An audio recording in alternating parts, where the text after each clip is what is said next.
नमस्कार करना चाहता हूँ। देखिए, मेरा नाम किशन सिंह नंबरदार मथुरा का रहने वाला हूँ। मैंने पूरा जीवन खेती की है।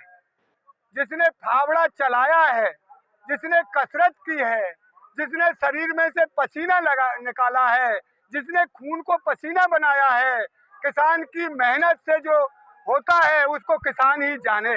और मोदी जी ने कानून किसी को पूछकर नहीं बनाए, कोऑपरेटिव कंपनियों को पूछकर बनाए। अब जब नहीं चलने दी, किसान अड़ गया, छाती अड़ा दी।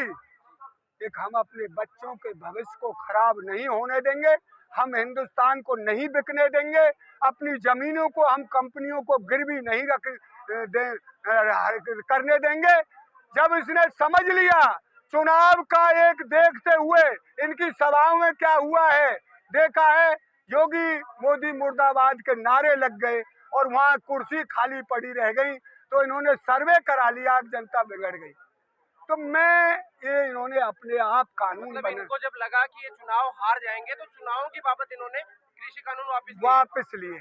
और ये वापस किस लिए लिए? इसलिए लिए कि इनको समझ में आ गया, एक किसान वो है जो छोटे छोटे अपने बछड़ों को हिलाकर नाथ डालकर हर में चला देता है।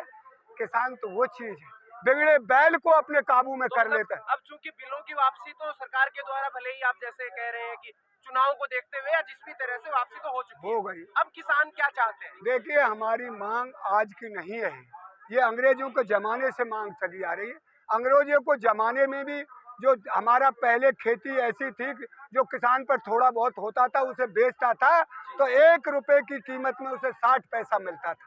हमारे एक किसान नेता हुए हैं सर छोटू राम, उसने लड़ करके 1 रुपए का 1 रुपया दिलाया। उसने कह दिया अंग्रेजों से खाने के लिए लाना पड़ेगा, किसान अपनी उसको खेती को छोड़ देगा। कब तक सहन करेगा इस वजन को? जब वजन सर पर चढ़ जाएगा, पानी डूब के मर रहा है, किसान आत्महत्या कर रहा है, आपको जब भी नहीं लगता ये जो मार्जिन है कौन खा रहा है बीच में? हमको दिया जा रहा है 14 रुपए किलो, 15 रुपए किलो गेहूं खरीदा जा रहा है। गेहूं मिल रहा है 35, 30, 32 जो कुछ मिलता होगा मंडी में, वहाँ बाजार में। और उसमें क्या है, हमसे शुद्ध गेहूं लिया जाता है। चावल की जो मिलों में किनक निकलती है, आप देखिए वो पिस रहा है, वो जिन 6 रुपये किलो का आ रहा है। तो ये तो कमाते काला धन, किसान के पास काला धन नहीं।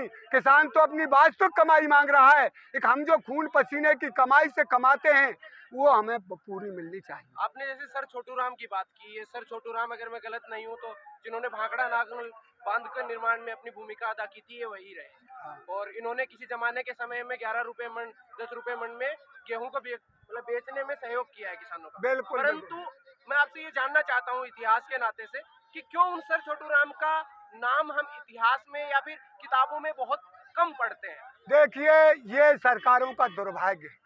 इस देश में जो राजनीति में आए 2 ही किसान नेता हुए हैं, श्री चरण सिंह और एक सर छोटू राम, जिन्होंने किसानों के लिए किया, किसानों की लड़ाई लड़ी।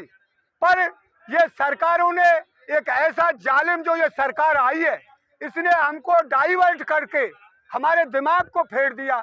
एक भाई काला धन चला गया विदेश में और उस धन को हम वापस लाएंगे, खाते खोलो 15-15 लाख रुपए देंगे, 2 करोड़ रोजगार देंगे, उसकी बात करके हमारे देश की। आपने कहा कि 2 ही किसान नेता हुए हैं, एक छोटू राम और एक चरण सिंह। बिल्कुल। तो मैं आपसे पूछना चाहूंगा कि किसान नेताओं का एक जत्था है जो वहां पर दिखाई दे रहा है, वो नेता इन नेताओं से किस तरह से अलग थे? देखिए, आज के युग में जो हमारे 500 संगठन है और जिसमें से 40 छठे हैं, ये भी कम नहीं है। ये पूरे देश की लड़ाई लड़ रहे हैं और कुर्बानी देने तक तैयार हैं।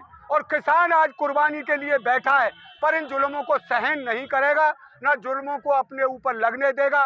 लड़ाई इस बात की है, मैंने कल अखबार में पढ़ा है जी, किसान टमाटर पैदा करता है, प्याज पैदा करता है, किसान की प्याज 20 रुपया किलो लुट करके और 60 रुपया किलो बिके अलग ले जा करके, 40 को कौन खा रहा है?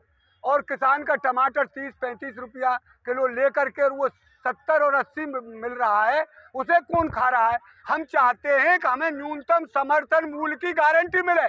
गेहूं की जब गारंटी है 25 कम 2000 थी पिछली बार, मैं बिका क्या भाव? लेकिन 1400। सरकार तो ये कह रही है कि न्यूनतम मूल्य की अगर हम गारंटी दे देंगे तो उससे सरकार घाटे में चली जाएगी, देश का बजट जो है वो घाटे में चला जाएगा और उसकी वजह से सरकार हिल जाएगी अच्छा, और देश के विकास जो है वो सुनिए प्रभावित होगा। मेरे भाई, इन्होंने जो ये सरमाएदार हैं इनका कितना माफ किया है?